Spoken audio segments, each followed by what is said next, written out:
Dan di video kali ini saya akan menjelaskan tentang sistem pemilu. Secara umum itu memiliki dua prinsip, yaitu single member constituency dan multi member constituency. Jadi single member constituency ini artinya dalam satu daerah itu pemilihannya hanya memilih satu wakil saja yang disebut sistem distrik.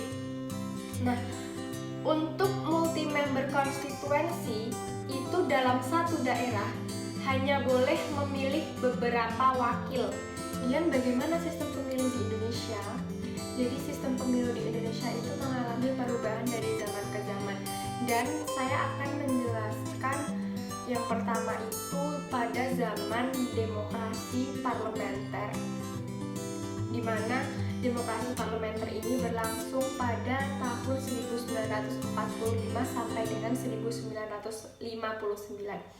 Nah, pemilu pertama pada zaman ini itu terjadi pada bulan Oktober 1945 yang dilaksanakan oleh Kabinet Burhanuddin Harahap.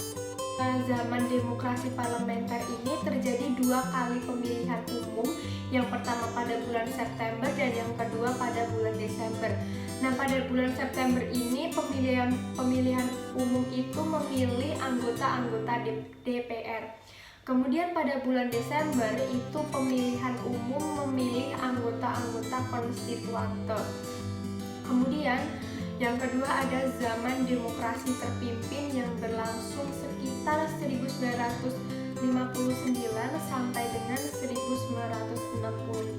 Soekarno itu mengurangi jumlah partai hanya 10 partai saja yang terdiri dari PNI, Masyumi, NU, Partai Katolik, Partai Murbab, kemudian PSSI, kemudian PKI, Partindo, dan masih banyak, dan masih ada yang lainnya. Yang selanjutnya adalah zaman demokrasi Pancasila yang berlangsung sekitar tahun 1965 sampai dengan 1998. Ada upaya yang ditempuh untuk mencapai suatu sistem politik yang demokratis dan stabil. Diskusi tersebut itu menghasilkan beberapa pendapat, salah satunya berupa pernyataan bahwasanya sistem distrik dapat menekankan sejumlah partai politik secara alamiah tanpa adanya paksaan sedikitpun. Tujuannya apa? Tujuannya agar partai-partai kecil itu bisa ikut serta untuk bekerja sama dalam upaya meraih kursi-kursi dalam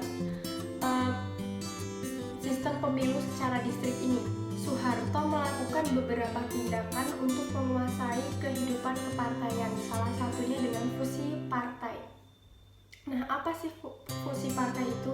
Jadi fusi partai ini adalah pengelompokan partai-partai menjadi 3 golongan saja. Jadi dari partai golongan karya atau Golkar, kemudian golongan nasional atau PDI, dan ketiga itu golongan spiritual atau P3.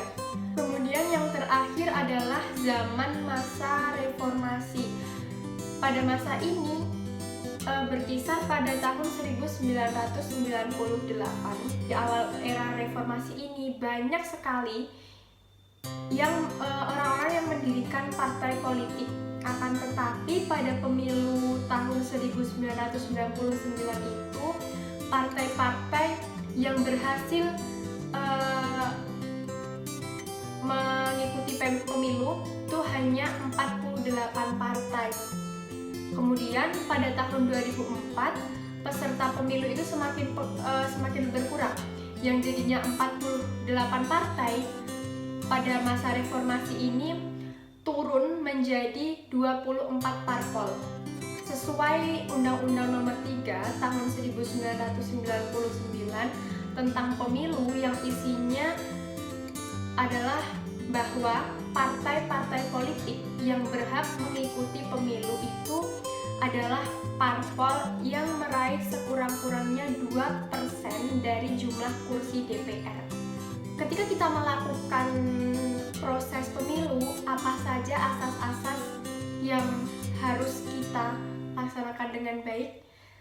Dan kita selalu mendengar asas-asas tersebut dengan slogan luber jurdil, artinya langsung, umum, bebas, rahasia, jujur, dan adil. Mungkin